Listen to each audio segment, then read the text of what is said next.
Hello everyone, welcome to my YouTube channel farmer researcher. So आज से हमारे YouTube channel farmer researcher पे ये नई सीरीज़ स्टार्ट हो रही है जो कि आपकी MPESV फार्मासिस्ट एग्ज़ाम प्रिपरेशन के रिगार्डिंग रहेगी, जो कि एग्ज़ाम आपका अभी 27 सितंबर 2025 को कंडक्ट होने वाला है। सो इस सीरीज़ में हम सिलेबस वाइज एग्ज़ाम प्रिपरेशन करेंगे। सो टोटल आपके सिलेबस में 10 सब्जेक्ट्स मेंशन किए गए हैं, जो कि आपका जनरल फार्मेसी डिप्लोमा लेवल का सिलेबस रहता है। तो उसी सिलेबस के अकॉर्डिंगली यहाँ पे आपको 10 डिफरेंट वीडियोस में हम पूरा का पूरा सिलेबस कवर करेंगे। सो आज ये हमारी पहली वीडियो इस सीरीज़ में रहने वाली है, जिसमें हम फार्मास्यूटिक्स का कंप्लीट सिलेबस MCQs की फॉर्म में कवर अप करने वाले हैं। ठीक है, तो जो भी यहाँ पे आपको अभी स्क्रीन पे ये सिलेबस दिख रहा है, तो ये पूरा का पूरा सिलेबस जो है वो यहाँ पे इसके मल्टीपल MCQ क्वेश्चंस यहाँ पे मैंने मोर देन 250 MCQ क्वेश्चंस इस पर्टिकुलर वीडियो में इंक्लूड किए हुए हैं। तो ये सारे के सारे आप चेकआउट कर सकते हैं। साथ ही ये पर्टिकुलर सीरीज़ आपकी अदर स्टेट एग्ज़ाम्स के लिए भी इम्पॉर्टेंट रहेगी, चाहे वो तमिलनाडु का हो, हिमाचल का हो, या कुछ अदर स्टेट्स हैं जहाँ पे, या सेंट्रल का हो, तो जहाँ पे सिमिलर सिलेबस रहता है, तो उसके लिए भी ये आपकी सीरीज़ यूज़फुल रहने वाली है। सो क्विकली हम सारे क्वेश्चंस को चेकआउट करेंगे। सो पहले क्वेश्चन से स्टार्ट करते हैं।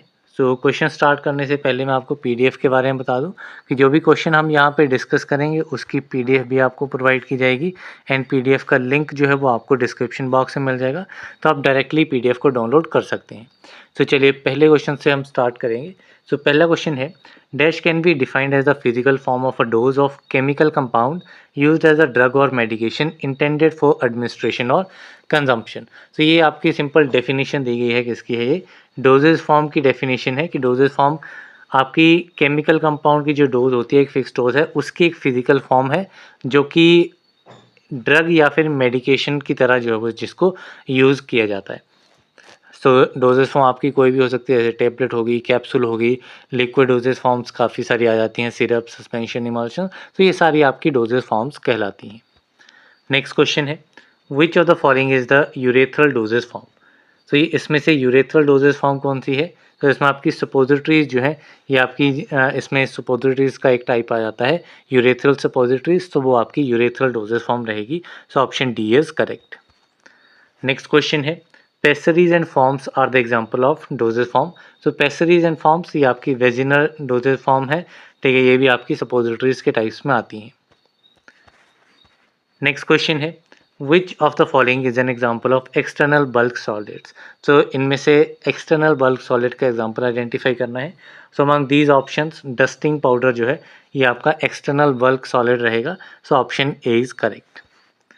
नेक्स्ट क्वेश्चन है, dry seal and wet seal is a sub type of. So dry seal और वेट सील किसका सब टाइप है? So these are the sub types of सेशेज। सो यहाँ पे ऑप्शन बी इज करेक्ट।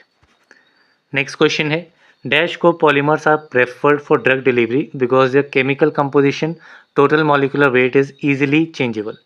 सो इनमें से कौन से कोपॉलीमर्स हैं जो कि आपके प्रेफर किए जाते हैं ड्रग डिलीवरी के लिए, क्योंकि इनकी chemical composition total molecular weight जो है वो ईजिली चेंज हो सकता है। So these are the amphiphilic blocks copolymers. So option A is correct. Next question है, resealed erythrocytes have pores of dash diameter in their cell membrane. जो resealed erythrocytes हैं उसके जो पोर्स होते हैं उसका डायमीटर जो है वो कितना रहता है? तो इसमें आपका 200 to 500 आर्मस्ट्रॉन्ग इसका डायमीटर रहता है। So option B is correct. Next question है, dash are artificial proteins having specificity for a single antigen. So इनमें से कौन से आर्टिफिशियल प्रोटीन्स हैं जिनकी स्पेसिफिसिटी सिंगल एंटीजन्स के लिए रहती है? सो ये आपके रहते हैं मोनोक्लोनल एंटीबॉडीज। तो यहाँ पे आपका option B is correct. Next question है, dash is a new system of drug delivery by engineering smart micro carriers that overcomes the limitations of current delivery medicine. So इनमें से कौन सा एक नया सिस्टम है ड्रग डिलीवरी के लिए जो कि स्मार्ट माइक्रो कैरियर इंजीनियरिंग का यूज़ करता है, एंड इसकी हेल्प से जो है करंट डिलीवरी मेडिसिन की जो लिमिटेशंस है उनको ओवरकम किया जा सकता है? So this is the magnetic drug delivery. So option D is correct. Next question है, dash is a non invasive technique which delivers the charge drug molecule across a synthetic और biological membrane under the influence of electric current. So इनमें से कौन सा एक non invasive technique है जो कि डिलीवर करता है चार्ज ड्रग मॉलिक्यूल को कहाँ पे अक्रॉस द सिंथेटिक और biological membrane under the influence of electric field. तो under the influence of electric field है तो this one is iontophoresis, so option C is correct. Next question है the word pharmacopoeia is derived from Greek word pharmakon means a drug और medicine and poeia means. So pharmakon word आपका जो है pharmacopoeia word जो है ये आपका दो ग्रीक वर्ड से डिराइव किया गया है। एक तो फार्माकोन है जिसका मीनिंग ड्रग या फिर मेडिसिन है एंड पोइया का मीनिंग होता है to make, so option A is correct.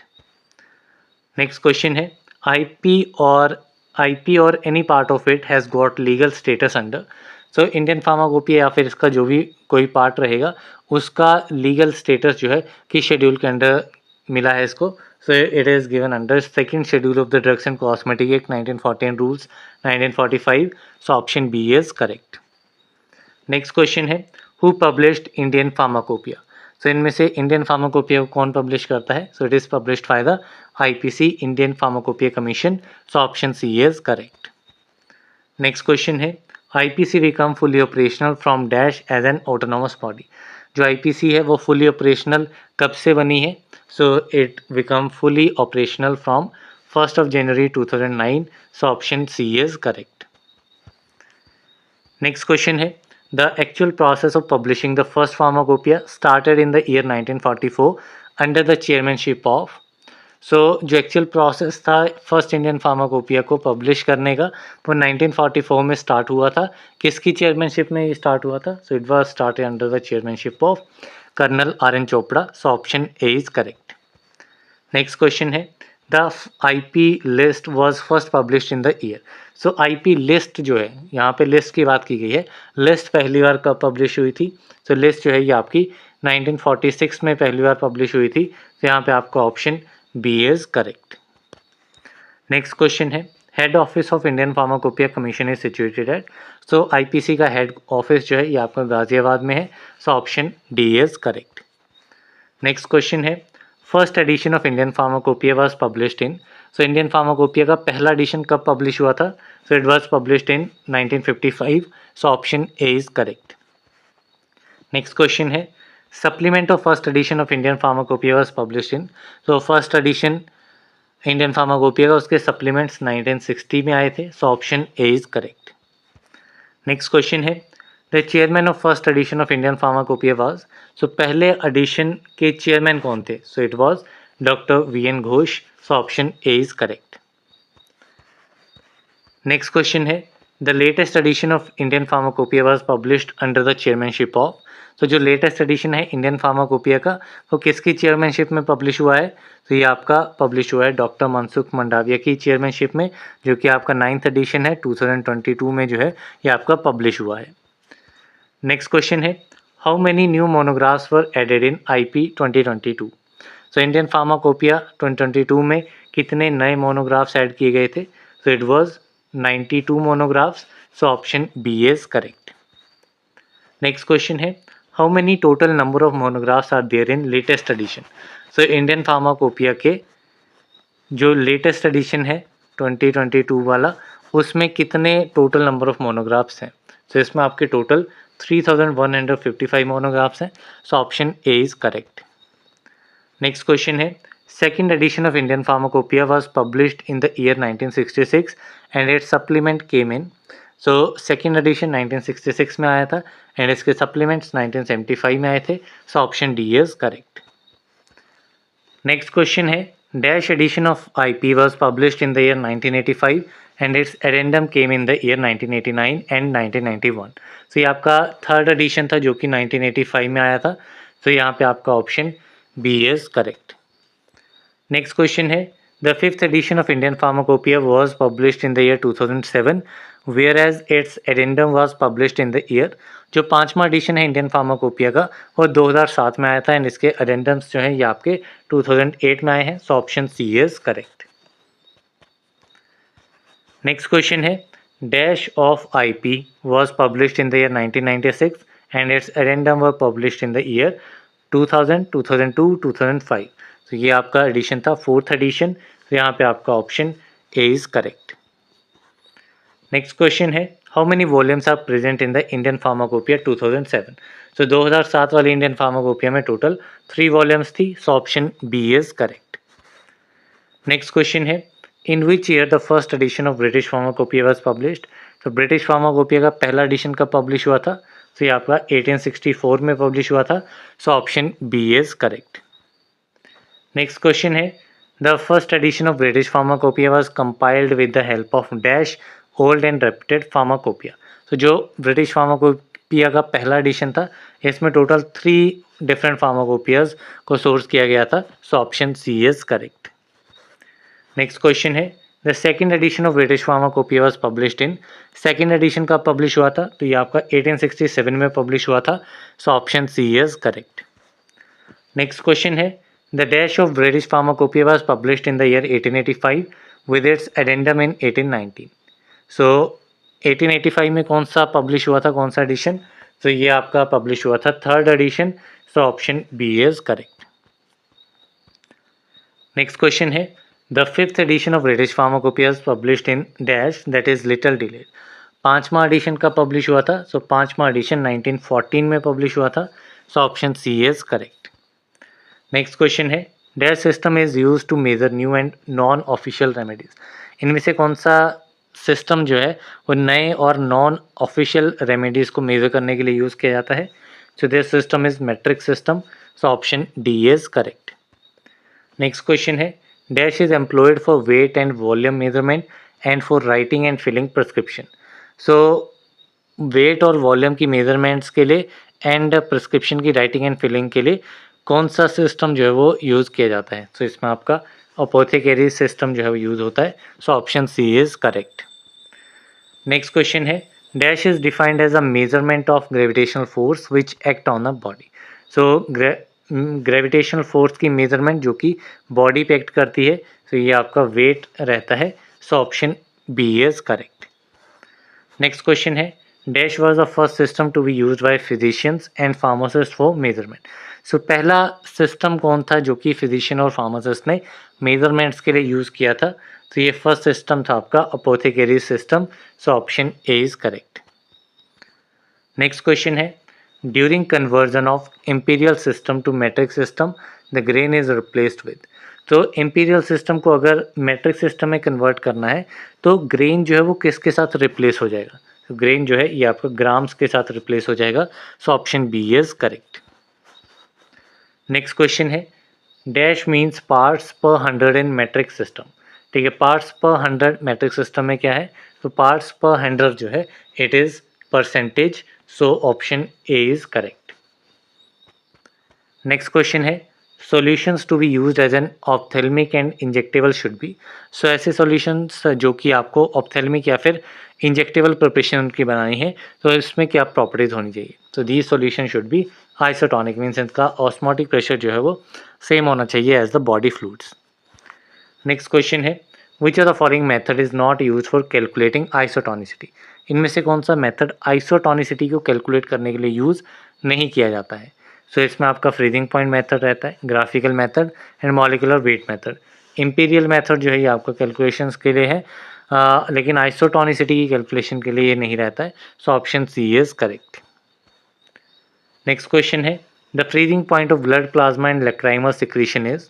तो ब्लड प्लाज्मा और लैक्राइमल सिक्रीशंस का फ्रीजिंग पॉइंट जो है वो क्या रहेगा? So it is -0.52 degree Celsius, so option B is correct.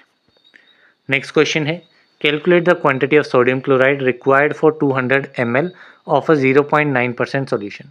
ठीक है, सो 200 ml 0.9% सॉल्यूशन में कितनी सोडियम क्लोराइड की क्वांटिटी जो है वो रहेगी? सो इसमें आपकी 1.8 ग्राम क्वांटिटी रिक्वायर्ड रहेगी, तो यहाँ पे ऑप्शन बी इज करेक्ट। अब इसको देख लेते हैं ये कैसे 1.8 आएगा। तो आपका सिंपल फॉर्मूला लगेगा, percent weight by volume is equal to mass of solute in gram divided by volume in ml multiply by 100। तो यहाँ पे आपका परसेंट वेट बाय वॉल्यूम कितना दिया गया है? तो ये आपका 0.9 दिया गया है। मास ऑफ सोल्यूट इन ग्राम ये आपको कैलकुलेट करना है, एंड वॉल्यूम जो है ये आपकी 200 दी गई है क्वेश्चन में, 240 नहीं है, 200 है, मल्टीप्लाई बाय 100, तो यहाँ पे भी 200 हो जाएगा। सो यहाँ पे सिंपली इसको ट्रांसफर करेंगे वैल्यूज़ को, तो मास ऑफ सोल्यूट इन ग्राम कितना आ जाएगा? 0.9 इंटू 200, जो कि आपका आ जाएगा 180 डिवाइडेड बाय 100, तो ये आपका 1.8 ग्राम्स जो है वो इसका आंसर फाइनल बन जाएगा। देन नेक्स्ट क्वेश्चन है, how much 90% alcohol is required to compound 500 ml of 10% alcohol mixture. So कितना 90% अल्कोहल आपका रिक्वायर्ड रहेगा 500 ml ऑफ 10% अल्कोहल मिक्सचर को कंपाउंड करने के लिए। ठीक है, तो ये आपका 55.5 ml रहेगा। तो यहाँ पे ऑप्शन सी इज करेक्ट। अब ये कैसे आएगा तो इसका देख लेते हैं।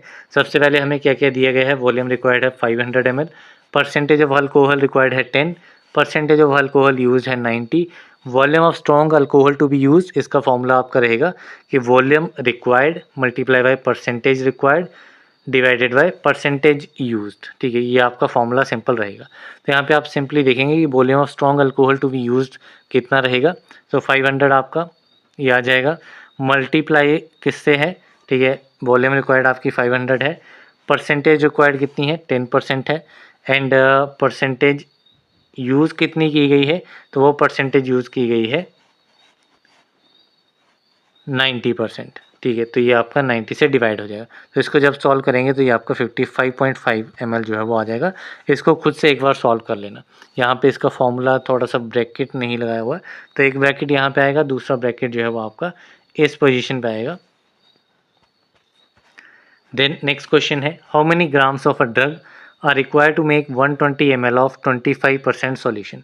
कितने ग्राम ड्रग के रिक्वायर्ड रहेंगे 120 ml ऑफ 25% सॉल्यूशन बनाने के लिए। ठीक है, तो इसमें आपके कितने रहेंगे, it will be 30 grams. So option A is correct.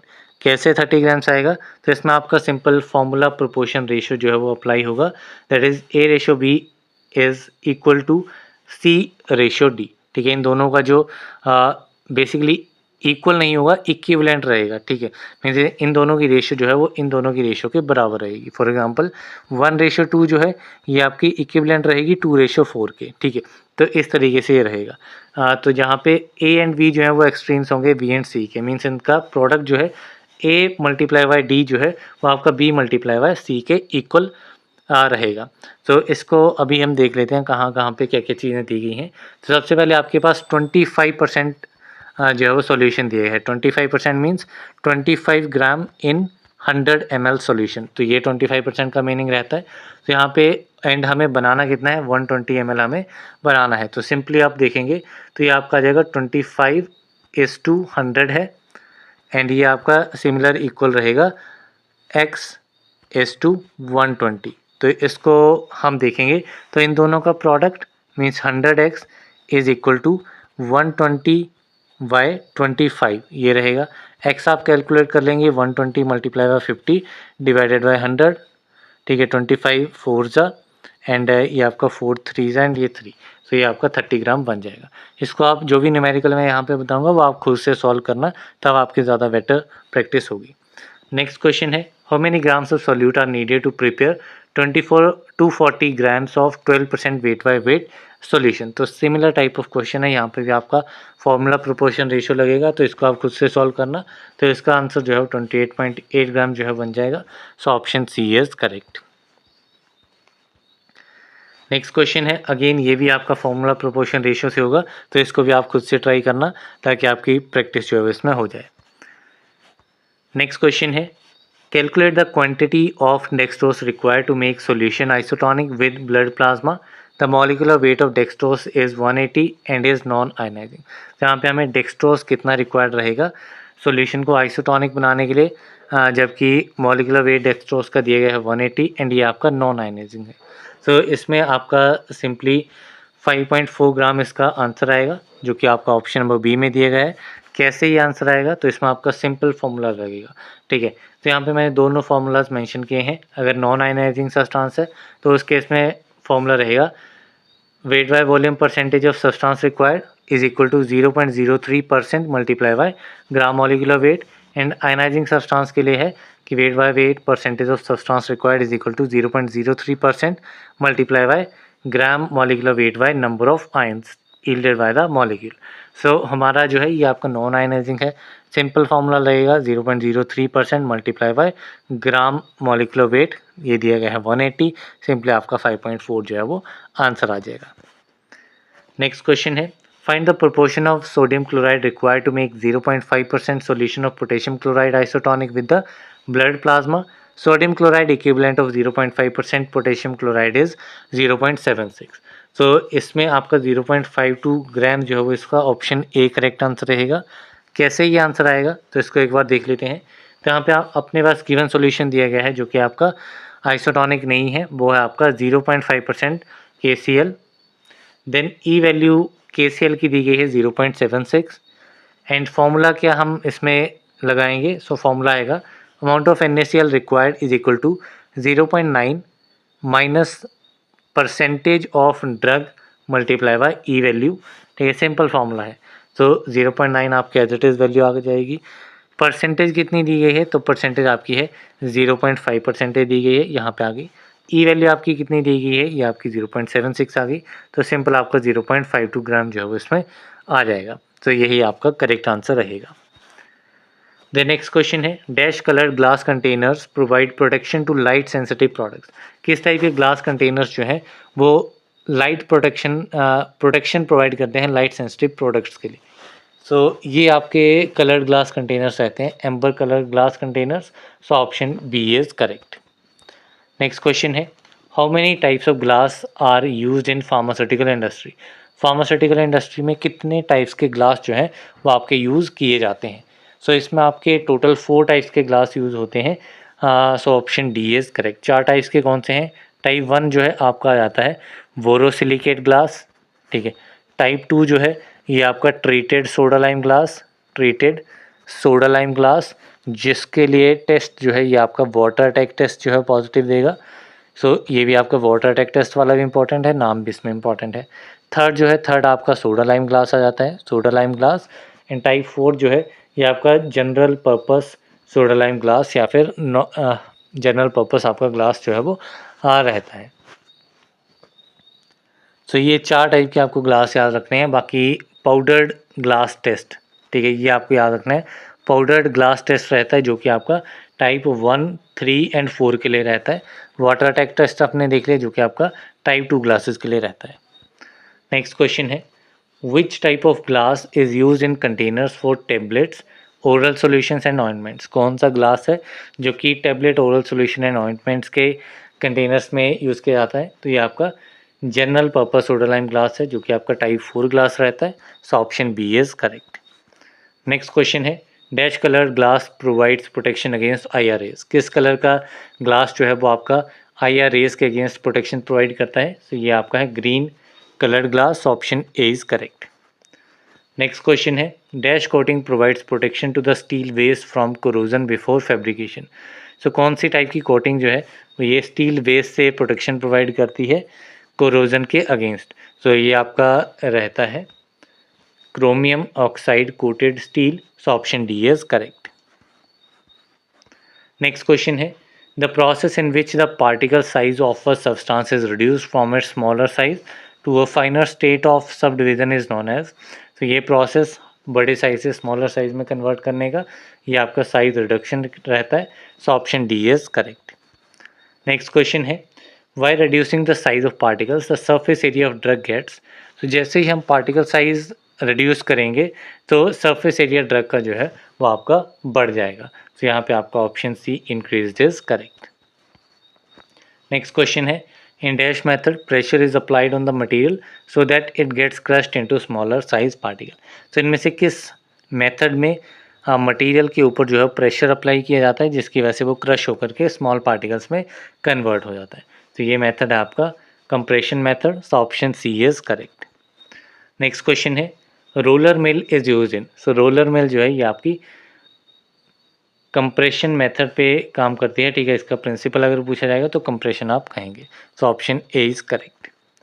Next question है in which of the methods the material is kept stationary and the object moving with high speed strikes the material in order to reduce its particle size. तो किस method में material जो है वो एक जगह पे रखा होगा, यहाँ पे आपको फोर्स से जो है वो एक ऑब्जेक्ट मूव करेगा हाई स्पीड से एंड मटेरियल के ऊपर स्ट्राइक करेगा जिसकी वजह से पार्टिकल साइज जो है वो रिड्यूस हो जाएगा, मटेरियल टूट जाएगा. तो ये आपका मेथड रहता है impact method. So option B is correct. Next question है hammer mill is used in dash method. Hammer mill किस मेथड में यूज़ की जाती है? इम्पैक्ट मेथड में यूज़ की जाती है। वैसे ही जैसे तोड़ने के लिए हथौड़ी हम यूज़ करते हैं, वैसे ही हैमर मिल जो है वो इसमें रहेगी। नेक्स्ट क्वेश्चन है, in dash method both the surfaces material and machine move with respect to each other and produces shear forces which reduces the size of particles। सो इनमें से कौन सा मेथड है जिसमें मशीन और मटेरियल दोनों ही जो है वो अपने एक दूसरे के रिस्पेक्ट में मूव करते हैं? जैसे ये आपका एक मशीन हो गई, ये आपका मटेरियल हो गया।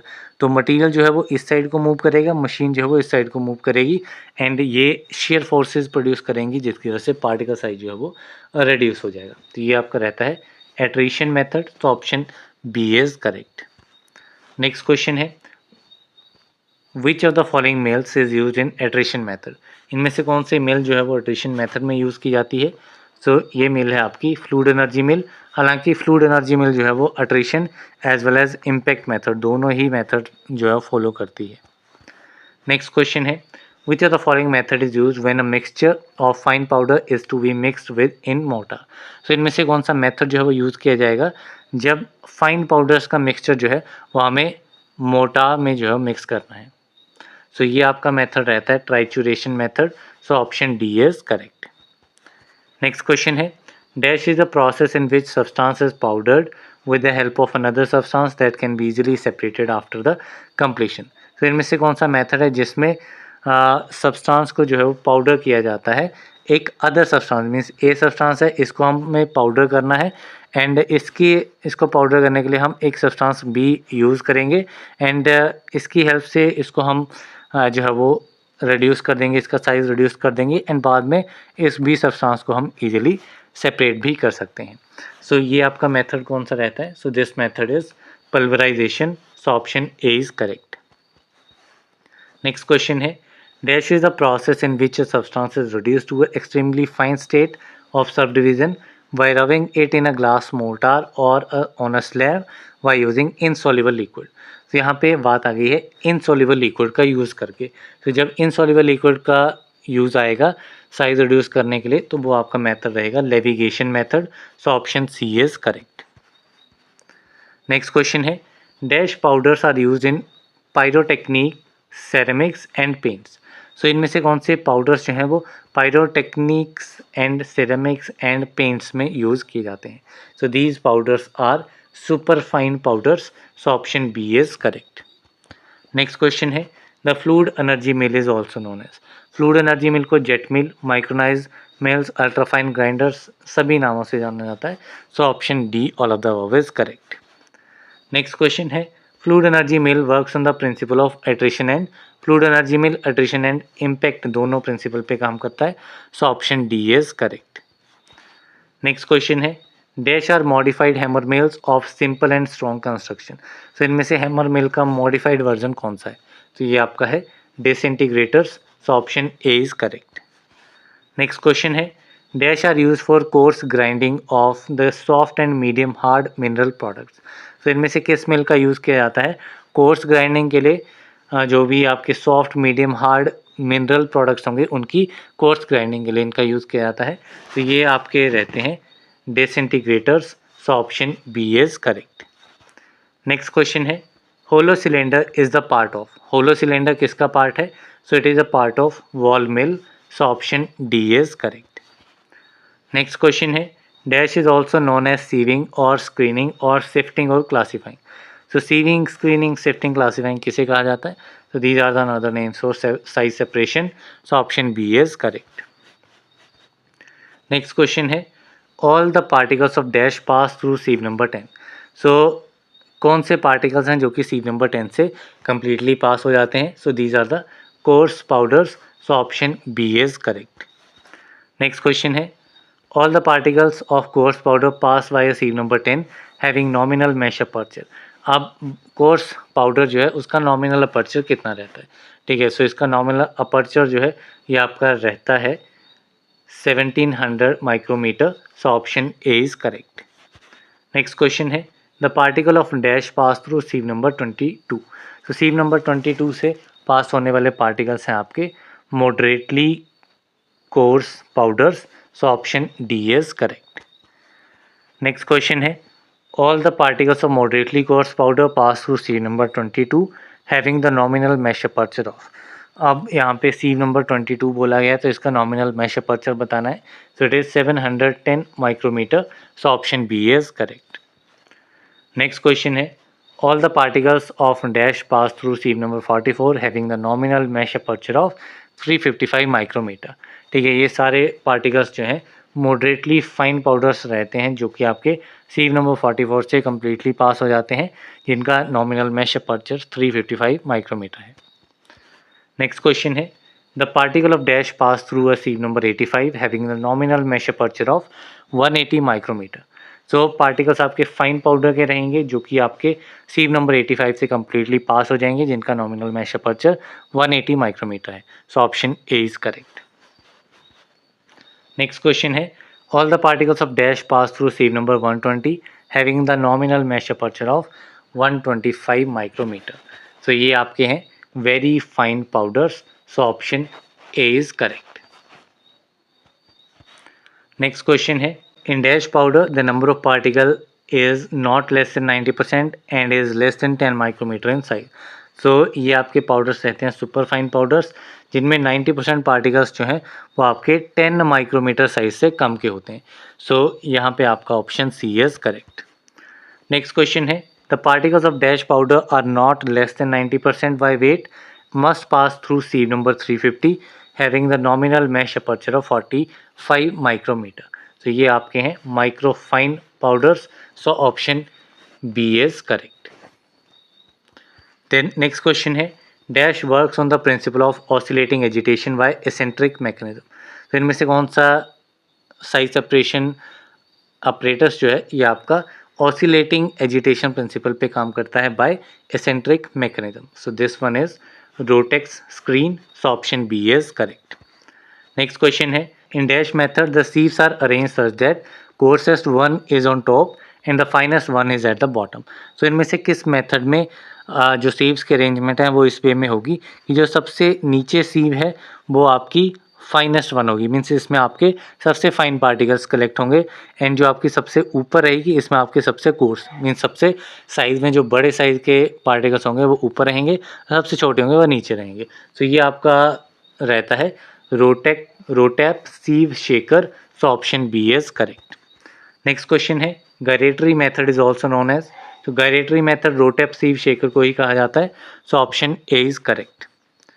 नेक्स्ट क्वेश्चन है which are the following method is use for continuous operation. Continuous operation के लिए आपका गायरेटरी मेथड यूज होता है। So option B is correct. Next question है cyclone separator is a type of sedimentation technique which works on the principle of. तो cyclone separator एक sedimentation technique का type है जो कि वर्क करता है सेंट्रीफ्यूगल फोर्स के प्रिंसिपल पे। So option A is correct. Next question है the upper part of cyclone separator consist of dash. जो अपर पार्ट रहता है साइक्लोन सेपरेटर का इसमें टेंजेंशियल इनलेट रहता है। So option A is correct. Next question है in cyclone separator dash is located at the top of the vessel help in removing the fluid.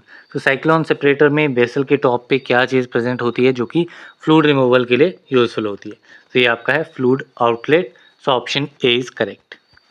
Next question है cyclone separator can not be use for. Cyclone separator sticky materials के लिए use नहीं किया जाता है। So option C is correct. Next question है cyclone separator is a type of dash technique which works on the principle of centrifugal force. जो cyclone separator है ये आपके सेडिमेंटेशन टेक्निक है जो कि सेंट्रीफ्यूगल फोर्स के प्रिंसिपल पे काम करती है। देन नेक्स्ट क्वेश्चन है dash are an example of heterogeneous mixture. अब इनमें हेट्रोजेनियस मिक्सचर का एग्जांपल कौन सा है।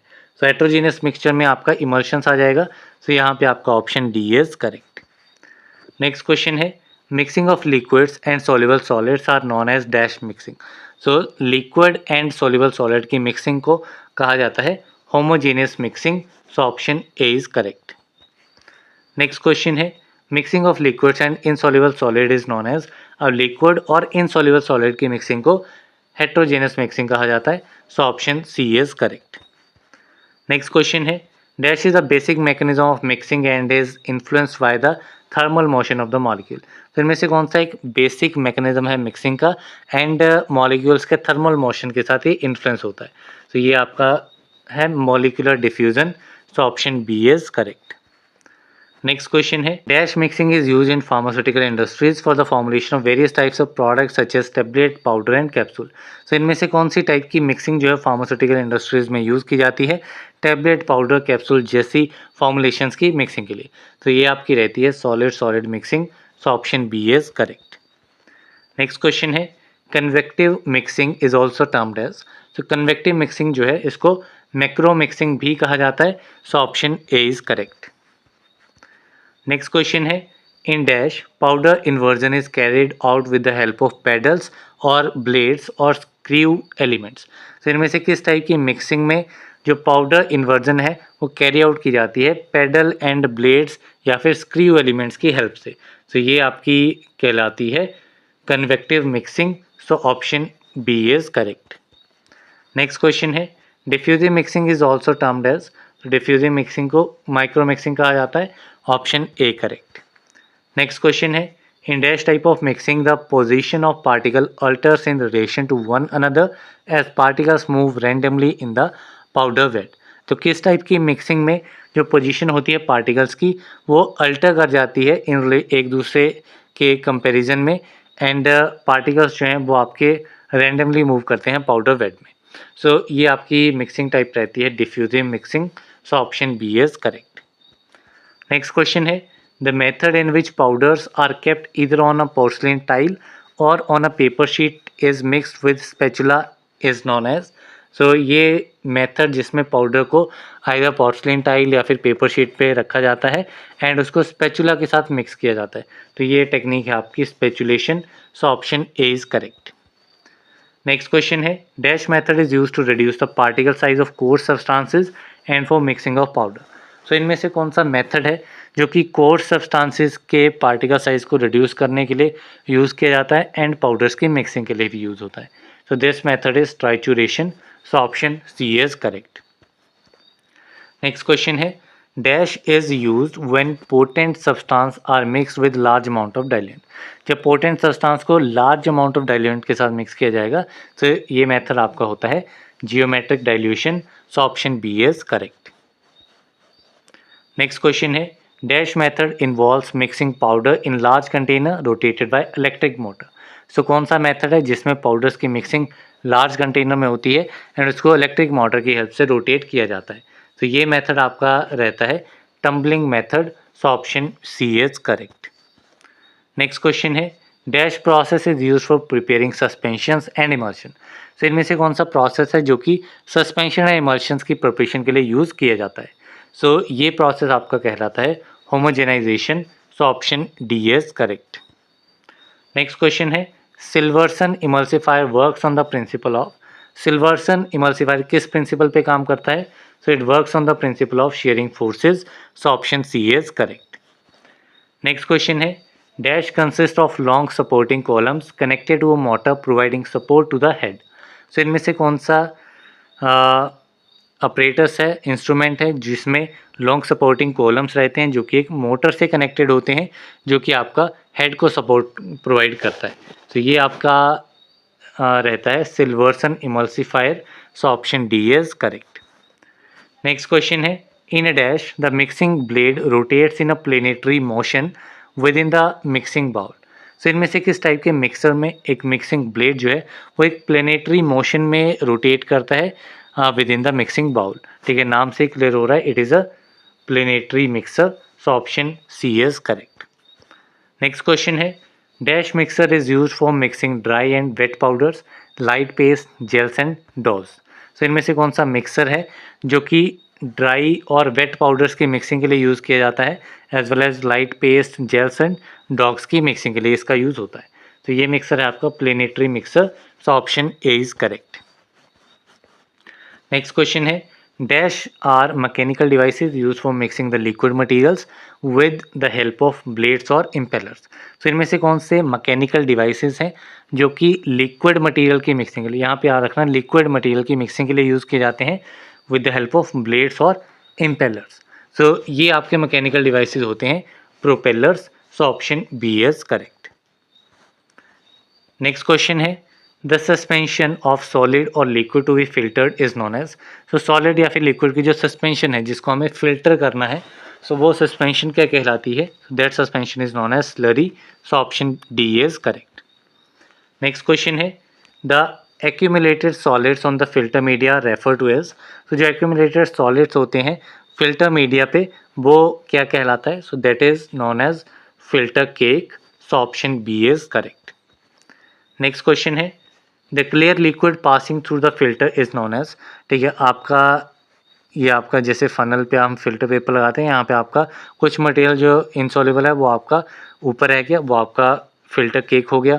ठीक है, जो मटेरियल हम इसमें ऐड कर रहे हैं वो आपकी स्लरी होगी, एंड जो क्लियर लिक्विड यहाँ पे नीचे आ जाएगा वो आपका क्या कहलाएगा? So that is known as filtrate. तो यहाँ पे ऑप्शन डी इज करेक्ट।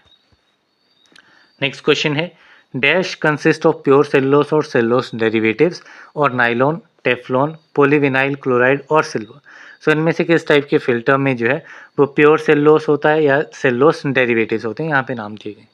तो ये आपका फिल्टर रहता है membrane filters. So option A is correct.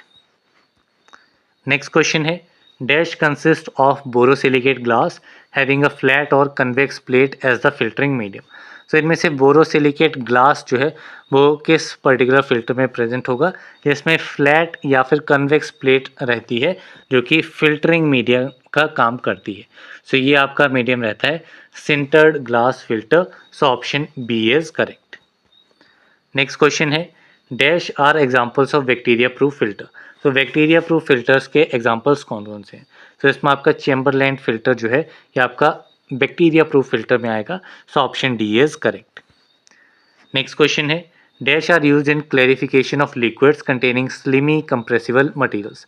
ठीक है, ऐसे लिक्विड जिनमें काफ़ी स्लिमी कंप्रेसिबल मटेरियल्स हैं उनकी क्लैरिफिकेशन या फिल्ट्रेशन के लिए आप फिल्टर एड्स का यूज़ करते हैं। So option A is correct. Next question है the rate of filtration is inversely proportional to the dash of solid cake. जो रेट ऑफ फिल्ट्रेशन है वो सॉलिड केक की थिकनेस के इन्वर्सली प्रोपोर्शन होता है। जितनी कम थिकनेस होगी उतना ही ज़्यादा जो है वो फिल्ट्रेशन रेट रहेगा, जितनी ज़्यादा थिकनेस हो जाएगी उतना ही फिल्ट्रेशन रेट जो है वो कम हो जाएगा। नेक्स्ट क्वेश्चन है filtration rate of a liquid is directly proportional to. Directly proportional किसके इक्वल रहेगा? तो ये आपका डायरेक्टली प्रोपोर्शन होता है प्रेशर के। ठीक है, जितना ज़्यादा प्रेशर हम अप्लाई करेंगे उतना ही ज़्यादा फिल्ट्रेशन रेट जो है वो रहेगा। नेक्स्ट क्वेश्चन है filtration rate is inversely proportional to the dash of liquid. अब इन्वर्सली प्रोपोर्शनल एक तो हमने देख लिया थिकनेस के इन्वर्सली प्रोपोर्शनल होता है, दूसरा आपका विस्कोसिटी के इन्वर्सली प्रोपोर्शनल होता है। जितना ही ज़्यादा आपका विस्कस रहेगा, ठीक है, उतना ही कम जो है वो उसमें फिल्ट्रेशन रेट रहेगा। नेक्स्ट क्वेश्चन है the liquid viscosity is reduced by increasing the. जो लिक्विड विस्कोसिटी है वो रिड्यूस की जा सकती है by increasing the temperature. Temperature बढ़ाएंगे तो विस्कोसिटी ऑटोमेटिकली जो है वो कम हो जाएगी। नेक्स्ट क्वेश्चन है which are the following is an example of vacuum filter. अब वैक्यूम फिल्टर का एग्जाम्पल हमें यहाँ पे आइडेंटिफाई करना है।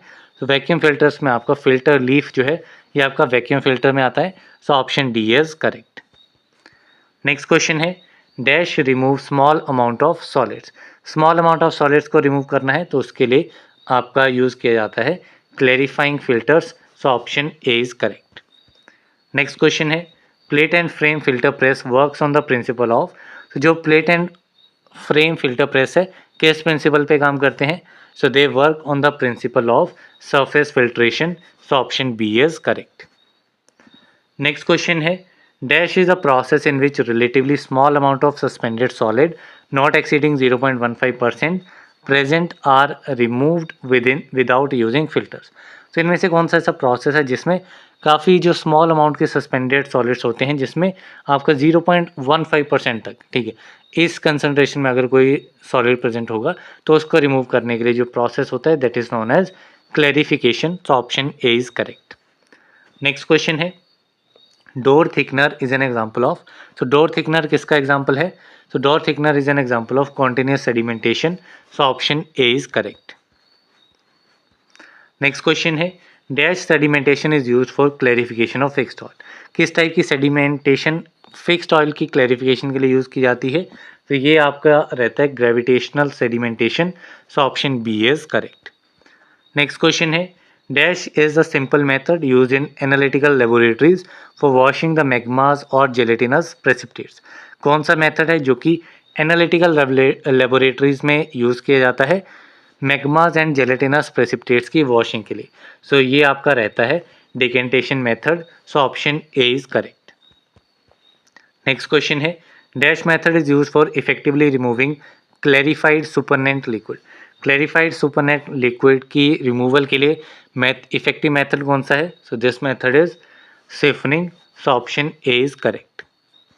नेक्स्ट क्वेश्चन है, which are the following method is use for achieving effective clarification. Effective clarification achieve करनी है तो उसके लिए मेथड आपका रहता है adsorption method, so option B is correct. Next question है, albumin, gelatin and some synthetic coagulants are.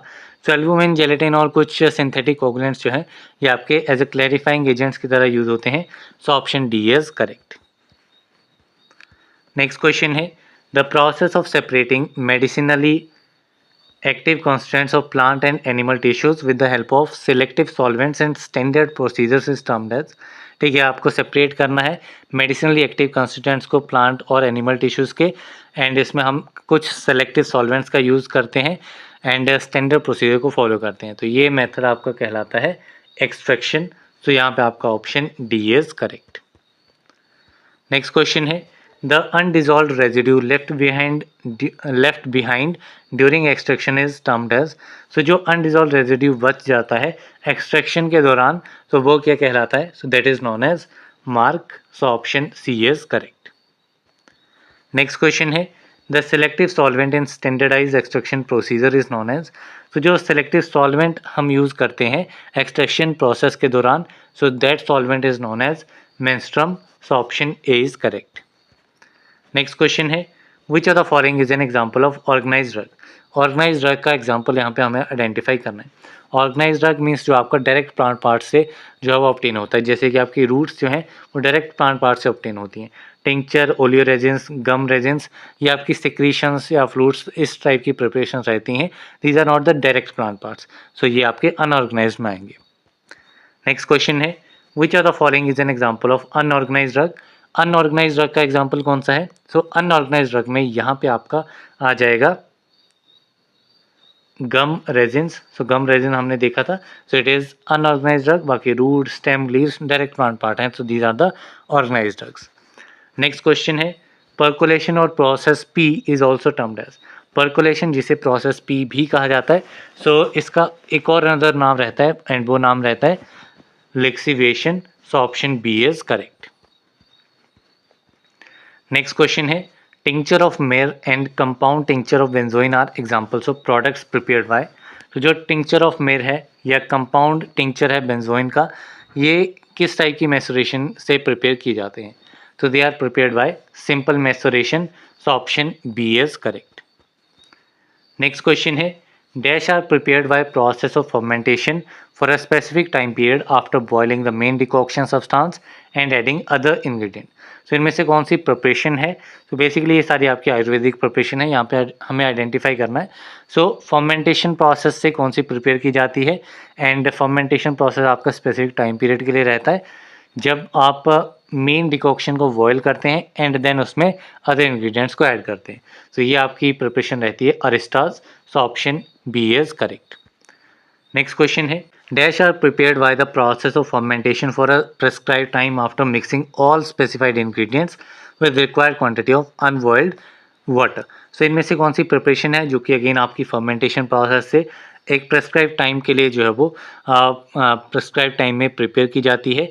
कब प्रिपेयर की जाती है? After mixing all specified ingredient, जो भी स्पेसिफाइड इंग्रेडिएंट्स हैं उनको मिक्स करेंगे with required quantity of unboiled water and then fermentation process follow करके इसको प्रिपेयर किया जाता है। तो ये आपका रहता है asavas, so option D is correct. Next question है, dash is prepared by distillation using any convenient distillation operators of certain liquids or drugs previously soaked in water. ठीक है, वाटर में लिक्विड या फिर जो भी आपका सर्टेन लिक्विड या ड्रग रहेगा उसको सोक करेंगे वाटर में एंड देन किसी भी कन्वीनियंट डिस्टिलेशन ऑपरेटर से डिस्टिलेशन उसकी करेंगे एंड इस प्रिपरेशन को हम प्रिपेयर करेंगे। तो ये प्रिपरेशन आपकी रहती है arka. So option C is correct. Next question है which are the following preparations is a semi solid drug product. So semi solid drug product इनमें से कौन सी प्रिपरेशन है? So this one is avaleha. So option B is correct. Next question है dash are grey whitish yellowish or black coloured powdered form of substance. तो ये आपकी है bhasmas. So option A is correct. Next question है which are the following preparation are prepared by shodhana and marana. So शोधना and मरण processes से कौन सी preparations prepare की जाती हैं? तो ये प्रिपरेशन आपकी रहती हैं bhasma. So option C is correct. Next question है dash are available as medicated pills. Medicated pills की फॉर्म में कौन सी प्रिपरेशंस अवेलेबल हैं? तो these are the gutikas. So option A is correct. Next question है dash are prepared by boiling ghee in prescribed kashayas that is decoction and kalkas of drugs as stated in the formula. So based on formula जो है इनमें से कौन सी preparation prepare की जाती है जिस प्रोसेस में आप घी को बॉयल करते हैं प्रिस्क्राइब्ड कसायाज में। कसायाज आपकी डिकॉक्शंस रहती हैं एंड कलकाज में, ठीक है, ड्रग्स के डिकॉक्शन एंड कलकाज प्रिपरेशन में इनको बॉयल घी के साथ बॉयल किया जाता है, ठीक है। सो ये आपकी प्रिपरेशन रहती है ghritas. So option A is correct. Next question है dash are also known as sneha kalpa और पाक। स्नेह कल्प या फिर पाक जो है ये आपका कहा जाता है तेलाज को। So option D is correct. Next question है dash are semi solid drug product prepared by adding sugar jaggery or sugar candy to the drug and further boiling with drug juice or decoction. तो यहाँ पे हमें semi solid drug product identify करना है जो कि sugar jaggery या फिर शुगर कैंडी को ऐड करके, ठीक है, इसको ऐड करते हैं ड्रग में एंड फर्दर बॉयल करते हैं ड्रग जूस को या फिर डिकॉक्शन को। सो ये सेमी सॉलिड प्रिपरेशन रहती है आपकी lehyas. So option C is correct.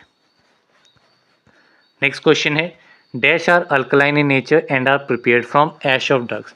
ठीक है, अल्कलाइन इन नेचर है एंड ड्रग की ऐश से प्रिपेयर किए जाते हैं। तो these are the ksharas. So option B is correct. Next question है dash are paste of drugs meant for external application. ठीक है, ड्रग के पेस्ट हैं, पेस्ट फॉर्म में अवेलेबल हैं एंड एक्सटर्नल एप्लीकेशन के लिए यूज़ किए जाते हैं। सो these are the lepas. So option B is correct. Next question है the process of vaporizing large quantity of volatile liquid resulting in a concentrated product is known as. ठीक है, आपने large amount of volatile liquid को vaporize किया है, उस प्रोसेस को कहा जाता है इवेपोरेशन। मीन्स आपका लार्ज अमाउंट जो है वो आपका वेपोराइज हुआ है। नेक्स्ट क्वेश्चन है dash is a process in which a solution is concentrated bye removing its solvent by boiling. इनमें से कौन सा एक प्रोसेस है जिसमें सॉल्यूशन को कंसनट्रेट किया जाता है by removing its solvent by boiling. So ये आपका प्रोसेस अगेन आपका इवेपोरेशन प्रोसेस ही है। So option B is correct. Next question है dash is the process in which heat moves by gas or liquid as the hotter part arises and the cooler part sinks. So इनमें से कौन सा ऐसा process है जिसमें heat जो है वो मूव की जाती है वाया गैस और लिक्विड, जिसकी वजह से हॉटर पार्ट जो है वो राइज कर जाता है एंड कूलर पार्ट जो है वो सिंक कर जाता है। तो ये प्रोसेस आपका कहलाता है convection. So option D is correct. Then next question है liquorice extract is concentrated by. तो लिकोराइस एक्सट्रैक्ट को कैसे कंसनट्रेट किया जाता है? So it is concentrated by steam jacketed kettle. So option A is correct. Next question है falling film evaporator is an example of. तो falling film evaporator evaporators with natural circulation का example है। So option D is correct. Next question है process of obtaining gas और vapour from liquids by heating and condensing to liquid is known as. So gas और vapours को obtain करने का process किससे obtain करेंगे? लिक्विड से ऑब्टेन करेंगे। कैसे ऑब्टेन करेंगे? लिक्विड को हीट करके एंड देन उसको कंडेंस करेंगे टू लिक्विड। तो ये प्रोसेस आपका कहलाता है distillation. So option C is correct. Next question है the process of transforming liquid into gas under the influence of heat is known as. So liquid को transform करना है गैस में हीट के इन्फ्लुएंस पे। सो ये आपका प्रोसेस कहलाता है evaporation. So option A is correct. Next question है the removal of small amount of water from solid and sometimes from liquid or gases is known as. So अगर solid या फिर लिक्विड से हमें काफ़ी स्मॉल अमाउंट ऑफ वाटर को remove करना है, ठीक है, सो ये प्रोसेस आपका क्या कहलाता है। सो अगर लार्ज अमाउंट ऑफ कर रहे हैं तो वो तो आपका इवेपोरेशन हो गया, स्मॉल अमाउंट कर रहे हैं तो वो आपका प्रोसेस ड्राइंग कहलाता है। So option D is correct. Next question है removal of large amount of water from solution is. So large amount of water को रिमूव करना है तो वो हमने देख लिया, it is evaporation. So option D is correct. Next question है dash occurs only at the surface. तो इनमें से कौन सा प्रोसेस है जो कि सिर्फ सरफेस पे अकर करता है। तो ये प्रोसेस आपका evaporation. So option C is correct. Next question है dash is the other name of distillation. Distillation का अनदर नाम क्या है। तो डिस्टिलेशन का अनदर नाम रहता है fractionation. So option B is correct. Next question है ideal solutions obey Raoult's law at all concentration and. तो जो आइडियल सॉल्यूशंस होते हैं वो रोल्स लो को ओवे करते हैं सारी कंसंट्रेशन एंड टेम्परेचर के ऊपर। तो यहाँ पे आपका option D is correct. Next question है Raoult's law is applicable for. तो रोल्स लॉ जो है वो किसके लिए एप्लीकेबल होता है। So it is applicable for binary liquid solution. So option D is correct. Next question है dash states that the vapour pressure of an ideal solution depends on the vapour pressure of each chemical component and on the mole fraction of components present in the solution. तो इनमें से कौन सा law जो है वो ये state करता है कि जो वेपर प्रेशर आइडियल सॉल्यूशन का होगा वो किस चीज़ के ऊपर डिपेंड करेगा। तो वो इस चीज़ के ऊपर डिपेंड करेगा कि जो भी उसमें डिफरेंट केमिकल कंपोनेंट्स है उनके हर एक केमिकल कंपोनेंट के वेपर प्रेशर एंड उसकी मोल फ्रैक्शन के ऊपर जो है वो ये डिपेंड करेगा। सो यहाँ पे ये लॉ जो है ये आपका रहता है रॉल्स लॉ। तो यहाँ पे option B is correct. Next question है dash technique is use for separating immiscible liquids and is also effective for isolating organic materials from complex mixtures. तो इनमें से कौन सी टेक्निक है जो कि इमिसिबल लिक्विड्स की सेपरेशन के लिए यूज़ की जाती है एंड ऑर्गेनिक मटेरियल्स को कॉम्प्लेक्स मिक्सचर से आइसोलेट करने के लिए भी इफेक्टिव होती है। तो ये टेक्निक है simple distillation. So option D is correct. Next question है the process of distillation based on the differences in vapour pressure and volatilities of the constituents in a mixture is termed as. So distillation का ऐसा process जो कि vapour pressure में differences के ऊपर based है and also जो भी कंस्टेंट्स प्रेजेंट होते हैं मिक्सचर्स के उनकी वॉलेटिलिटीज़ के डिफरेंसेस के ऊपर बेस्ड है। सो ये प्रोसेस आपका रहता है differential distillation. So option B is correct. Next question है fractional distillation process is also named as. तो फ्रैक्शनल डिस्टिलेशन प्रोसेस को रेक्टिफिकेशन प्रोसेस भी कहा जाता है। So option B is correct. Next question है वाटर एंड इथेनॉल शोज। तो जो वाटर एंड इथेनॉल का मिक्सचर रहेगा वो आपका पॉजिटिव डेविएशन शो करेगा। So option A is correct. Next question है इन डैश हॉट एयर और gas at high pressure is introduced within a container through its perforated bottom. So इनमें से किस पर्टिकुलर ड्रायर में hot air या फिर hot gas जो है वो हाई प्रेशर के साथ इंट्रोड्यूस की जाती है विद इन द कंटेनर अपने परफोरेटेड बॉटम के थ्रू। सो ये आपका ड्रायर रहता है fluidized wet dryer. So option B is correct. Next question है the principle of freeze drying involves removal of water from the frozen material by. तो freeze drying किस principle से जो है वाटर का रिमूवल करता है फ्रोजन मटेरियल से। तो ये प्रोसेस आपका कहलाता है sublimation process. So option B is correct. Next question है freeze drying is also known as. तो फ्रीज ड्राइंग को लायोफिलाइजेशन भी कहा जाता है। So option C is correct. Next question है dash is a process of effective killing और removal of transmissible agent और माइक्रो ऑर्गेनिज्म। सो कौन सा प्रोसेस है जिसमें जो भी आपके माइक्रो ऑर्गेनिज्म या ट्रांसमिसिबल एजेंट्स होते हैं उनको किल या फिर रिमूव किया जाता है। तो ये प्रोसेस आपका कहलाता है sterilization. So option B is correct. Next question है which method is use for sterilization of dry powder drugs and implants. तो dry powder drugs and implants की स्टरलाइजेशन के लिए कौन सा मेथड यूज़ किया जाता है। तो ये मेथड आपका रहता है ड्राई हीट स्टरलाइजेशन जिसमें हॉट एयर ओवन का यूज़ किया जाता है। So option D is correct. Next question है, in pharmaceutical operations dash is use to sterilize containers, closures, aqueous injections and ophthalmic preparations. So containers, closures, aqueous injection, ophthalmic preparations की sterilization के लिए कौन सा method use किया जाता है? तो इसमें आपका मोइस्ट हीट स्टरलाइजेशन मेथड रहता है जिसमें ऑटोक्लेव का यूज़ किया जाता है। So option A is correct.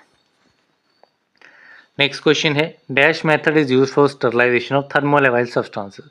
थर्मोलेवाइल substances की स्टरलाइजेशन के लिए गैसियस मेथड जो है वो यूज होता है जिसमें इथाइलिन ऑक्साइड का यूज़ किया जाता है। So option B is correct. Next question है, dash is use to sterilize garments और वेसल्स यूज इन फार्मास्यूटिकल और मेडिकल ऑपरेशन। तो इनमें से किस मेथड का यूज़ किया जाएगा गारमेंट्स एंड वेसल्स की स्टरलाइजेशन के लिए जो कि फार्मास्यूटिकल या फिर मेडिकल ऑपरेशंस में यूज़ किए जाते हैं? तो ये मेथड आपका रहता है UV radiation method. So option C is correct. Next question है, dash emitted from cobalt 60 is use to sterilize hormones. ठीक है, इनमें से कौन से रेज जो है वो एमिट होती हैं कोवाल्ट 60 से जो कि हॉर्मोन्स को स्टरलाइज करने के लिए यूज़ की जाती हैं? सो ये रेज आपकी रहती हैं gamma rays. So option A is correct. Next question है, dash is use for sterilizing heat sensitive injections, ophthalmic solutions, biological products, air and other gases.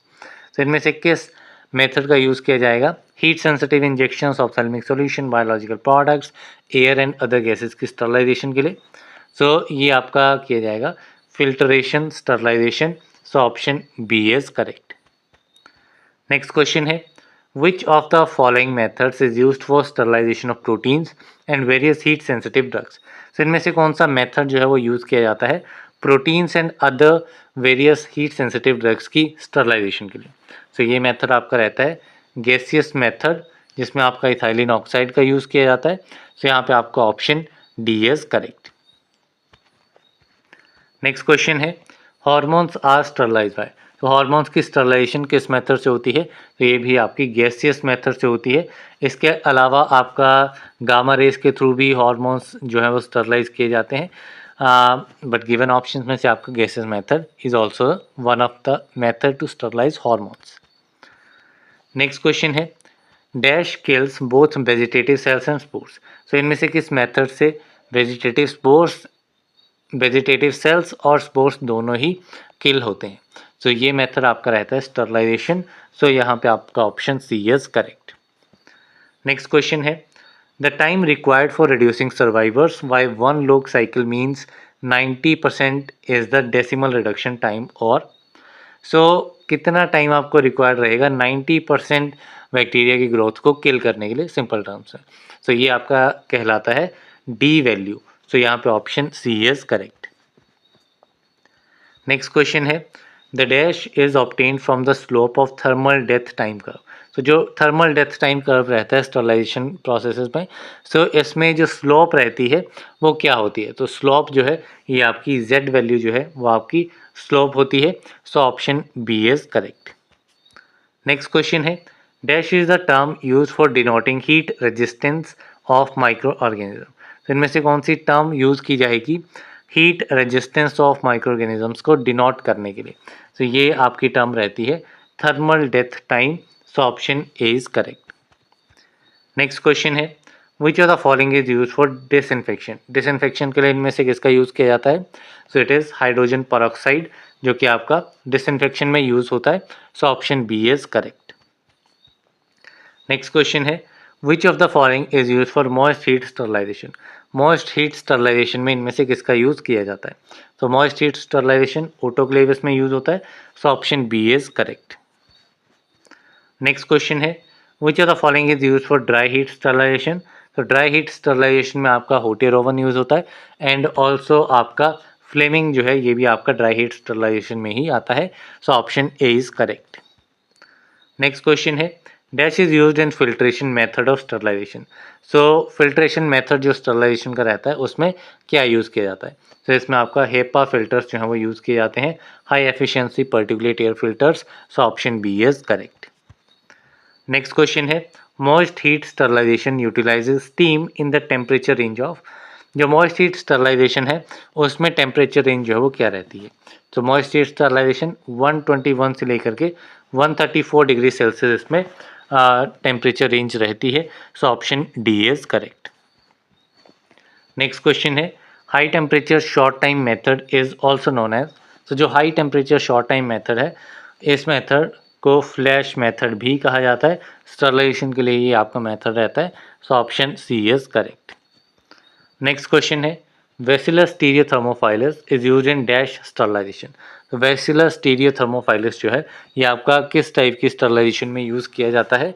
तो ये आपका एक तो ये भी आप याद रखेंगे कि ये आपका मॉइस्ट हीट स्टरलाइजेशन के लिए आपका बायोलॉजिकल इंडिकेटर रहता है कौन सा, वेसिलर स्टीरियोथर्मोफाइलस, ठीक है। एंड ये आपका यूज़ होता है LTSF स्टरलाइजेशन में, जो कि आपका रहता है low temperature steam and formaldehyde sterilization. तो यहाँ पे आपका option D is correct. Then next question है flash method is done at dash for 20 seconds. Flash method जो है ये आपका काफ़ी रैपिड मेथड रहता है, इसमें 72 डिग्री सेल्सियस टेम्परेचर मेंटेन किया जाता है सिर्फ 20 सेकेंड्स के लिए। तो यहाँ पे आपका option D is correct. Next question है holder method is performed at dash for 30 minutes. जो होल्डर मेथड है वो आपका परफॉर्म किया जाता है कितने टेम्परेचर पे, तो ये आपका 63 डिग्री सेल्सियस पे परफॉर्म किया जाता है फॉर 30 मिनट्स। तो option A is correct. Next question है बॉइलिंग फॉर डैश में kill most of the vegetative forms. So अगर हम बॉइलिंग करेंगे 10 to 13 मिनट्स तक तो ये आपका ज़्यादातर जो वेजिटेटिव फॉर्म्स रहती हैं उसको किल कर देगा। सो यहाँ पे आपका option B is correct. Next question है oxidative process is involve in the killing of organism by. So oxidative process जो है ये ऑर्गेनिज्म की किलिंग में इन्वॉल्व होता है किस पर्टिकुलर मेथड्स में। तो ये आपका ड्राई हीट स्टरलाइजेशन में ये आपका बेसिकली मैकेनिज्म ऑफ एक्शन रहता है oxidative process. So option D is correct. Next question है dash method is used for sterilizing and disposing the contaminants at a high temperature. तो कौन सा मेथड है जिसमें स्टरलाइजेशन की जाती है एंड कॉन्टामिनेंट्स को डिस्पोज किया जाता है हाई टेम्परेचर पे। सो ये मेथड आपका रहता है incineration. So option A is correct. Next question है dash method mainly involves sterilization by filtration process. इनमें से कौन सा मेथड है जिसमें फिल्ट्रेशन प्रोसेस के थ्रू स्टरलाइजेशन की जाती है। तो ये मेथड आपका रहता है मैकेनिकल मेथड। फिल्ट्रेशन वाले सारे मेथड्स आपके मैकेनिकल में आते हैं। तो यहाँ पे option B is correct. And dry heat, moist heat ये सारे आपके फिजिकल में आते हैं, केमिकल में आपका गैसियस आ जाता है। नेक्स्ट क्वेश्चन है dash are solid unit doses forms of medicaments with और विदाउट सूटेबल डाइल्यूएंट। तो इनमें से कौन सी सूटेबल यूनिडोजेस फॉर्म है जिसमें डाइल्यूएंट या फिर डाइल्यूएंट के बिना भी ये डोजेस फॉर्म रहती है। सो ये आपकी डोजेस फॉर्म रहती है tablets. So option B is correct. Next question है which of the following is an example of compress tablets. तो कंप्रेस टैबलेट्स हमें आइडेंटिफाई करनी है। तो ये आपकी जो च्यूएबल टैबलेट्स होती हैं वो आपकी कंप्रेस टैबलेट्स रहती हैं। So option D is correct. Next question है which of the following is an example of moulded tablets. Moulded tablets का एग्जाम्पल इनमें से कौन सा है। तो मोल्डेड टैबलेट्स में आपका हाइपोडर्मिक टैबलेट्स आ जाएंगी। So option C is correct. Next question है dash tablets are placed below the tongue और in the side of cheek for slow release of medicaments. तो इनमें से कौन सी टैबलेट्स हैं जिनको या तो टंग के नीचे रखा जाता है या तो चीक के साइड में रखा जाता है ताकि मेडिकामेंट जो है वो स्लोली रिलीज होता रहे। तो ये आपकी टैबलेट्स रहती हैं सबलिंगुअल टैबलेट्स। तो option A is correct. Next question है dash tablets disintegrate in the intestine and not in the stomach. तो इनमें से कौन सी टैबलेट्स जो हैं वो इंटेस्टाइन में जाकर के डिसइंटीग्रेट होती हैं एंड स्टमक में डिसइंटीग्रेट नहीं होती हैं। तो these tablets are enteric coated tablets. So option B is correct. Next question है lozenges were originally known as. So lozenges को ओरिजिनली पास्टेल्स कहा जाता था। So option A is correct. Next question है dash are a minor tablet form design to be placed in the empty socket remaining after a tooth extraction. तो इनमें से कौन सी एक माइनर टैबलेट फॉर्म है जिसको डिज़ाइन किया गया है एक एम्प्टी सॉकेट में प्लेस करने के लिए जो कि आपका टूथ एक्सट्रैक्शन के बाद में रह जाती है। सो ये आपकी टेबलेट रहती है dental cones. So option B is correct. Next question है lactose and glucose are examples of. Lactose and glucose ये आपके फिलर्स के एग्जांपल्स हैं। So option A is correct. Next question है which of the following is not an example of diluent. इनमें से diluent का example कौन सा नहीं है। सो ग्लूकोज, सुक्रोज, लैक्टोस ये तीनों ही आपके डाइल्यूएंट्स में आ जाएंगे। लेकिन सोडियम क्लोराइड जो है ये आपका कॉमन सोल्ट है, तो ये आपका डाइल्यूएंट में नहीं आता है। So option D is correct. Next question है स्टार्च एंड जेलेटिन आर। अब स्टार्च और जेलेटिन क्या है। तो स्टार्च एंड जेलेटिन जो है ये आपके टेबलेट्स में वाइंडर की तरह यूज होते हैं। So option C is correct. Next question है which of the following is an example of binder. इनमें से बाइंडर का एग्जांपल कौन सा है। सो बाइंडर में आपका पॉलीविनाइल पायरोलिडोन आ जाएगा। सो यहाँ पे आपका option B is correct. Next question है magnesium stearate and stearic acid are. तो जो magnesium stearate and stearic acid है ये दोनों ही आपके लुब्रिकेंट की तरह एक्ट करते हैं। So option D is correct. हालांकि मैग्नीशियम स्टेरेट जो है ये आपका एज ए ग्लाइडेंट भी यूज किया जाता है। नेक्स्ट क्वेश्चन है which of the following is an example of glidant. इनमें से ग्लाइडेंट का एग्जाम्पल कौन सा है। सो ग्लाइडेंट में आपका टेल्क जो है ये आपका ग्लाइडेंट में आ जाएगा। So option C is correct. Next question है starch, sodium starch, glycolate and cross linked polyvinyl pyrrolidone are. तो ये सारे एग्जाम्पल्स जो हैं ये आपके डिसइंटीग्रेंट्स के हैं। सो यहाँ पे ऑप्शन ए इज करेक्ट। जबकि सोडियम स्टार्च ग्लाइकोलेट काफ़ी बार पूछा जाता है, ये आपका सुपर डिसइंटीग्रेंट है। It is a super disintegrant. Next question है iron oxide is. Iron oxide क्या है। तो आयरन ऑक्साइड एक कलरिंग एजेंट है। So option B is correct. Next question है if material adhesion is localized, some portions of the tablet surface appear uneven and this defect is referred as। so अगर material की adhesion जो है वो localise होती है, means एक particular place पे ही है, तो कुछ पोर्शन टेबलेट सरफेस का वो अनइवन दिखता है, ठीक है। एंड ये डिफेक्ट क्या कहलाता है। So this defect is known as picking. So option B is correct. Next question है if the entire tablet adheres to the punch face and tablet appears rough and dull and this defect is referred as। so अगर पूरा का पूरा tablet का जो surface है वो पंच face पे अडेयर कर गया है एंड टेबलेट जो है वो पूरी रफ एंड डल दिख रही है, so that defect is sticking. So option C is correct. Next question है dash occurs due to air entrapment in compact during compression. ठीक है, कंप्रेशन के दौरान अगर एयर एंट्रैप हो गई है ग्रेन्यूल्स के बीच में, तो उसकी वजह से जो डिफेक्ट अकर होता है दैट इज़ कैपिंग डिफेक्ट। तो इसमें क्या होता है, जो टेबलेट है वो आपकी इक्वली दो पार्ट्स में जो है वो डिवाइड हो जाती है, ठीक है। टू पार्ट्स में बॉडी एंड जो हेड होता है वो पोर्शन आपका बन जाता है। नेक्स्ट क्वेश्चन है dash involve splitting of tablets into number of layers of laminate. ठीक है, अगर मल्टीपल लेयर्स में अगर आपकी टेबलेट ब्रेक हो जाती है तो वो डिफेक्ट आपका कहलाता है lamination. So option D is correct. Next question है uneven distribution of colour on tablet is termed as. So अगर टेबलेट पे अनइक्वल डिस्ट्रीब्यूशन है कलर का, मीन्स कलर जो है प्रॉपर्ली डिस्ट्रीब्यूट नहीं हुआ है, तो वो डिफेक्ट आपका कहलाता है मोटलिंग। सो यहाँ पे option D is correct.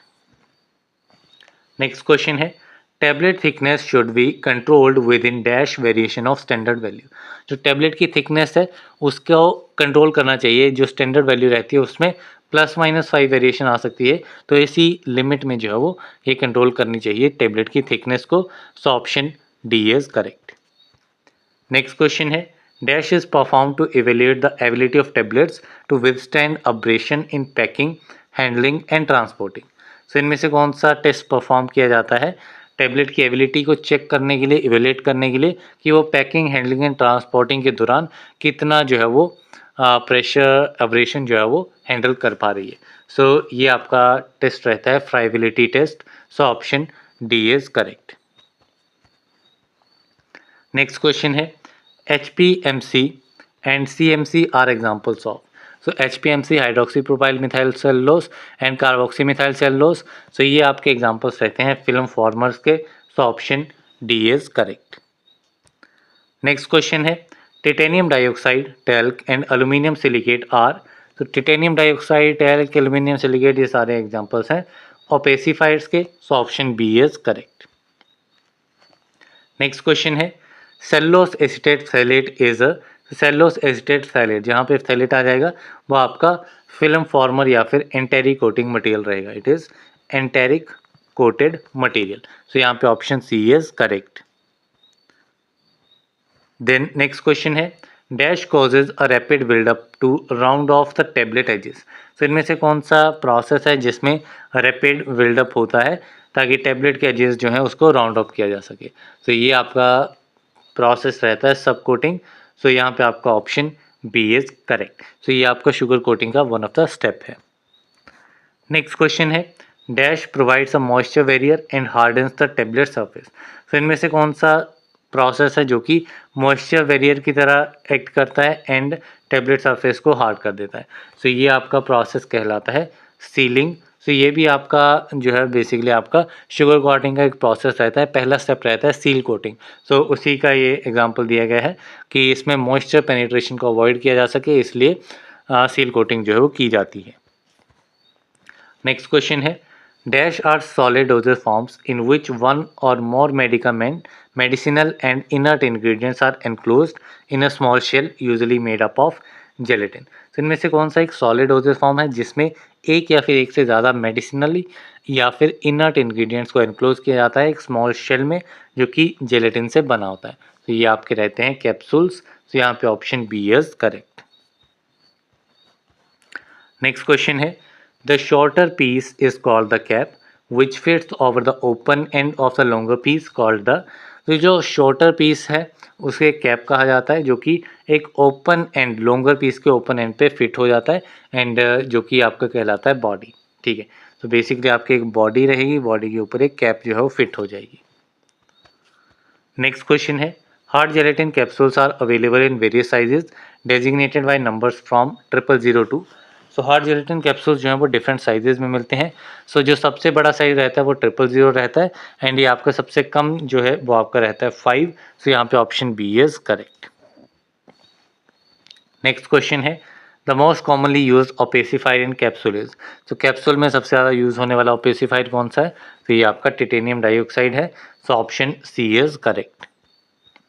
Next question है the most frequent used plasticizer in capsules. अब कैप्सूल में सबसे ज़्यादा यूज होने वाला प्लास्टिसाइजर, कॉमनली यूज प्लास्टिसाइजर है glycerol. So option A is correct. Next question है the temperature of fill of soft gelatin capsules is. So soft gelatin capsules की filling के लिए कितना टेम्परेचर रहता है? सो इसके लिए -35 डिग्री सेल्सियस टेम्परेचर रिक्वायर्ड होता है। So option A is correct. Next question है the temperature of fill of hard gelatin capsules is. तो हार्ड जेलेटिन कैप्सूल्स की फिलिंग के लिए कितना टेम्परेचर रिक्वायर्ड रहता है? सो इसके लिए -70 डिग्री सेल्सियस टेम्परेचर रिक्वायर्ड होता है। So option D is correct. Next question है capsules should be stored in a cool place at temperature not beyond. तो टेम्परेचर जो आपके कैप्सूल हैं इनको कूल प्लेस पे स्टोर किया जाना चाहिए। कितने टेम्परेचर पे? सो 30 डिग्री सेल्सियस से ज़्यादा टेम्परेचर नहीं होना चाहिए, 30 डिग्री से कम होना चाहिए। बेसिकली रूम टेम्परेचर जो है वो आपका रिक्वायर्ड रहता है। So option C is correct. Next question है the dash of gelatin is a measure of the cohesive strength of the cross linking that occurs between gelatin molecules. तो ये आपकी होती है ब्लूम स्ट्रेंथ। ठीक है, ब्लूम स्ट्रेंथ आपकी gelatin के लिए रहती है जो कि क्रॉस लिंकिंग के बीच कोहेसिव स्ट्रेंथ को मेजर करती है, जो कि जेलेटिन मॉलिक्यूल्स के बीच में क्रॉस लिंकिंग होती है उसकी कोहेसिव स्ट्रेंथ को। तो यहाँ पे option B is correct. Next question है which of the following is the largest size of capsule. Largest capsule size कौन सा है? So it is 000। So option B is correct. Next question है which of the following is the smallest size of capsule. अब इनमें से smallest size capsule का कौन सा है? सो ये आपका साइज रहता है 5। So option A is correct. Next question है propyl parabens and methyl parabens are used as dash in capsule. जो propyl parabens and methyl parabens हैं ये आपके यूज़ किए जाते हैं एज अ प्रिजर्वेटिव्स कैप्सूल्स में। So option B is correct. Next question है bloom strength may vary with the requirements of the individual custom manufacturer what ranges from. तो जो ब्लूम स्ट्रेंथ है ये आपकी वेरी करती है रिक्वायरमेंट्स के ऊपर जो कि आपके मैन्युफैक्चर में जो इंडिविजुअल कस्टम्स होते हैं उसकी रिक्वायरमेंट के ऊपर वेरी करती है, लेकिन इसकी एक पर्टिकुलर रेंज होती है जो कि आपकी 150 टू 250 ग्राम्स रहती है। So option B is correct. Next question है anti serum is also known as. तो एंटी सीरम जो है इसे एंटी टॉक्सिन भी कहा जाता है। So option C is correct. Next question है both antisera and antitoxins are administered in human by dash route. जो एंटीसीरा है एंटीटॉक्सिन्स हैं इनको पेरेंटल रूट से जो है वो एडमिनिस्टर किया जाता है ह्यूमंस में। So option C is correct. Next question है vaccine stimulate the dash of the body to provide protection against the infection or disease for which vaccine has been administer. So vaccines जो हैं ये आपकी stimulate करती हैं आपके immune system को, body के इम्यून सिस्टम को, ताकि प्रोटेक्शन प्रोवाइड की जा सके इन्फेक्शन या फिर डिजीज़ के अगेंस्ट, जिसके लिए वैक्सीन जो है वो दी जा रही है। तो यहाँ पे option D is correct. Next question है who invented successful immunisation against smallpox. Smallpox के अगेंस्ट सक्सेसफुल इम्यूनाइजेशन जो है वो किसने इन्वेंट करी थी। So it was invented by Edward Jenner. So यहाँ पे आपका option B is correct. Next question है dash invented the term vaccine derive from the term vacca. So इनमें से किसने वैक्सीन टर्म को इन्वेंट किया था, जो टर्म आपकी वैका टर्म से ली गई थी। सो यहाँ पे आपका ऑप्शन करेक्ट आंसर रहेगा option number D Louis Pasteur. Next question है which of the following is an example of live attenuated viral vaccine. Live attenuated viral vaccine का एग्जांपल इनमें से कौन सा है। तो इसमें आपका येलो फीवर जो है ये आपका लाइव एटेन्यूएटेड वायरल वैक्सीन का एग्जांपल रहता है। तो यहाँ पे आपका option D is correct. Then next question है which of the following is not an example of live attenuated viral vaccine. Live attenuated viral vaccine का एग्जाम्पल इनमें से कौन सा नहीं है। तो ये आपका सैल्मोनेला टाइफी रहेगा, ये आपका बैक्टीरियल में आता है। So option D is correct. Next question है hepatitis B is an example of. Hepatitis B किसका एग्जाम्पल है। So it is a recombinant subunit vaccine. So option B is correct. Next question है dash vaccines are prepared using a non violent microorganism that retain its antigenicity is. So कौन सी vaccines हैं जो कि non violent microorganism से prepare की जाती हैं जो कि आपकी एंटीजेनिसिटीज को रिटेन कर लेती हैं। सो ये आपकी रहती हैं live attenuated vaccines. So option A is correct. Next question है dash are prepared from the toxin secreted by certain bacterial species. So इनमें से कौन सी वैक्सीन है जो कि टॉक्सिन से प्रिपेयर की जाती है एंड ये टॉक्सिन आपके सर्टेन बैक्टीरियल स्पीसीज से सीक्रेट होते हैं। सो these preparations are toxoids. So option B is correct. Next question है dash vaccines meant for preventing genital warts and cervical cancer also contain recombinant viral proteins. तो इनमें से कौन सी वैक्सीन्स हैं जो कि जेनिटल वार्ड्स को प्रिवेंट करती हैं, सर्वाइकल कैंसर से प्रिवेंशन प्रोवाइड करती हैं एंड इनमें रिकॉम्बिनेंट वायरल प्रोटीन्स प्रेजेंट होते हैं। सो these vaccines are HPV, that is human papilloma virus vaccines. So option D is correct. Next question है dash are that blood components which are neither a blood cell nor a clotting factor but the blood plasma without fibrinogen. So blood components हैं लेकिन इसमें ना ही कोई blood cell है ना ही clotting factor है। So simply ये आपका blood plasma है बिना fibrinogen के। So ये आपका कहलाता है सीरा। So option C is correct. Next question है dash vaccines can provide permanent और lifetime immunity to an individual against a disease. तो इनमें से कौन सी वैक्सीन्स हैं जो कि परमानेंट या फिर लाइफ टाइम इम्यूनिटी प्रोवाइड करती हैं एक इंडिविजुअल के लिए अगेंस्ट अ डिजीज़। सो ये आपकी जो वैक्सीन्स हैं ये आपकी कहलाती हैं live attenuated vaccines. So option D is correct. Next question है Which of the following vaccines are prepared by utilizing recombinant DNA technology और genetic engineering? So इनमें से कौन सी वैक्सीन्स हैं जो कि recombinant DNA technology and genetic engineering का यूज़ करके प्रिपेयर की जाती हैं। तो ये वैक्सीन्स आपकी रहती हैं recombinant vaccines। So option C is correct. Next question है which of the following law is not related to size reduction. इनमें से कौन सा लॉ जो है वो साइज रिडक्शन के साथ रिलेटेड नहीं है। तो ये आपका लॉ रहता है डार्सीज लॉ जो कि आपका फिल्ट्रेशन के साथ रिलेटेड है। So option D is correct.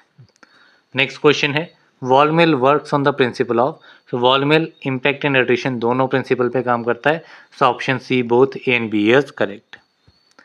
Next question है, अकॉर्डिंग टू आईपी और BP very fine powder is one of which, तो Indian pharmacopoeia and British pharmacopoeia के अकॉर्डिंगली जो वेरी फाइन पाउडर है वो पाउडर्स होते हैं जो कि सारे के सारे आपके सीव नंबर 120 से पास हो जाते हैं, तो यहाँ पे आपका option A is correct. Next question है, फॉलोइंग मिक्सचर्स इज और are of irreversible in nature, तो इनमें से कौन से मिक्सचर्स इरिवर्सिबल इन नेचर होते हैं, तो these mixtures are the positive mixtures, so option A is correct.